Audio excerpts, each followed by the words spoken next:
In summer 2009, I traveled to Xi'an, China for 3 weeks to volunteer to teach English. I chose Xi'an because people may not necessarily associate China with Islam or somehow connect to a Muslim community. I knew that China has a sizable Muslim population. Through my research, I found the city of Xi'an, which is both home to a sizable Muslim population and also a city full of rich Chinese history. The Great Mosque of Xi'an is the largest and one of the oldest mosques in China. It is said that Islam first came to China in the 7th century when Muslim merchants first arrived. Sometime later, the Great Xi'an Mosque was built in 742 AD during the Tang Dynasty.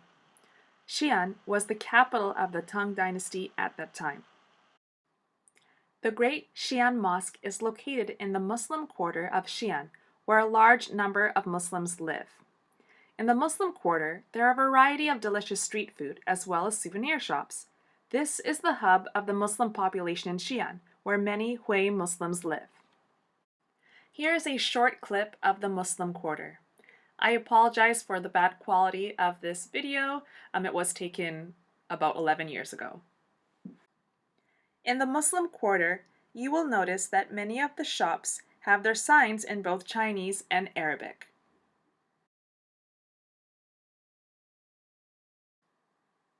For example, this place sells a few things, including persimmon patties, sugar candy, and green bean cake. Besides food shops, there are also souvenir shops and shops that cater to Muslims. For example, this shop sells hijabs. Other shops sell Islamic calligraphy and art. The Muslims of the Muslim quarter of Xi'an are the Hui Muslims. Many are not distinguishable from the Han people. Hui women may choose to don the hijab, and Hui men may choose to wear a white cap. The Great Xi'an Mosque is a beautiful mosque rooted in rich history, spanning an area of 6,000 square meters inclusive of its courtyards.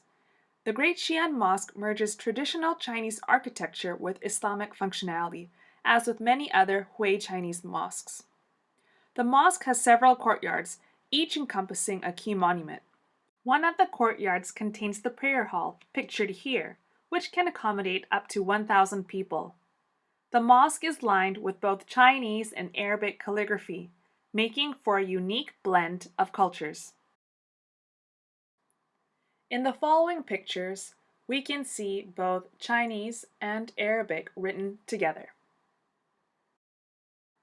This picture shows Surah or chapter Al-Fatiha, which is the first chapter of the Quran. It means the opening or the opener. We have the Chinese on the left and the Arabic on the right. To enter this mosque, you will need to pay a fee. However, if you are Muslim, you can enter for free. When I was in Xi'an, I decided to join Jum'ah, or Friday congregational prayer. I was the only foreigner, and I was the only one with a black hijab in a sea of white hijabs. Here are some photos of the women's prayer area. I did not know anyone, and now, thinking back, I am not sure how I had the courage to attend Friday prayer without knowing anyone, in a foreign country, and only knowing very few basic words in Mandarin. Luckily, I found some other young girls who I think knew some English. I believe the sermon was in Mandarin, so I didn't really understand it, but I enjoyed being in the presence of other Muslims and taking it all in. After prayer, a few Chinese aunties wanted to feed me. We went downstairs where they had some fruit and snacks to eat, just like how it is common to have snacks after Jummah in other parts of the world. I think Muslim aunties around the world, regardless of their cultural background, will try to feed you. They welcomed me and I could feel their warmth. Food is often a universal language, and so can faith be. Despite the language barrier and cultural difference, I felt the Muslim sisterhood and strength of our faith. This is one of the reasons why I'm so interested in mosques, because of the shared unity and connectedness it represents and embraces. If you get the chance, I highly encourage you to visit the Great Mosque of Xi'an and the Muslim Quarter.